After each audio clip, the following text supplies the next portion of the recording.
Donc oui, si vous voulez, ce qui se passe, c'est qu'aujourd'hui, hem, si j'ose dire, l'économie, c'est toujours distribuer ce qu'on appelle la loi de Pareto, hein. C'est-à-dire que 80 de la richesse dans un pays est créée par 20 des gens.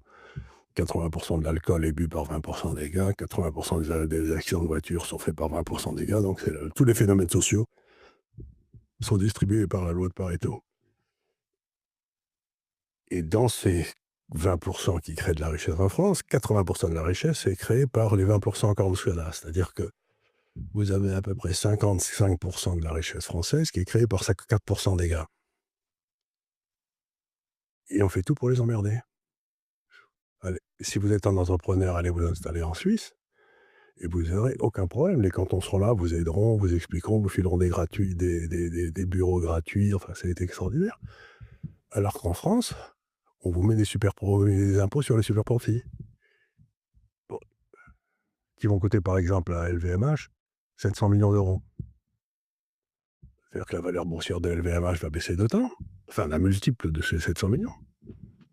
Et que quand EDF, à cause de l'imbécilité de monsieur Macron, a perdu 23 milliards d'euros, ce qui est gigantesque, 23 milliards d'euros de pertes, eh bien, pas un Français n'a gueulé. Vous voyez ce que je veux dire? C'est-à-dire que si, heu, LVMH fait 5 milliards d'euros de profit, tout le monde tous des cris en disant: «C'est horrible», alors que lui, personne ne D'entreprise privée, d'abord c'est une entreprise privée, puis ensuite personne force personne à acheter le sac. le sac. Je veux dire, c'est volontaire, c'est un acte, donc en quoi ça regarde l'État, j'en sais rien. Mais par contre, sur une entreprise publique, des décisions prises par le gouvernement, d'indexer le prix de l'électricité sur le prix du gaz pour les Allemands, qui a été accepté par le gouvernement français alors que EDF n'en a rien à foutre du gaz.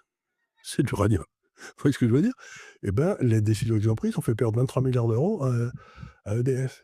Et donc il faudrait les mettre le dos au mur et les fusiller ces gars-là, quoi.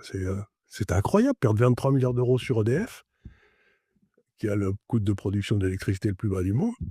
Faut y arriver quand même. Il y a quelque chose qui fait très peur aux épargnants, c'est la possibilité que l'État se serve directement, sur les comptes et notamment, il y a la loi Sapin 2 qui permettrait à l'État de bloquer les rachats d'assurance vie. Ça, c'est un scénario que vous envisagez? Bah, bien sûr. Pourquoi? Bah, pour une raison très simple, c'est qu'à partir de la France est dans ce qu'on appelle une trappe à dette. C'est une notion keynésienne qui est intéressante.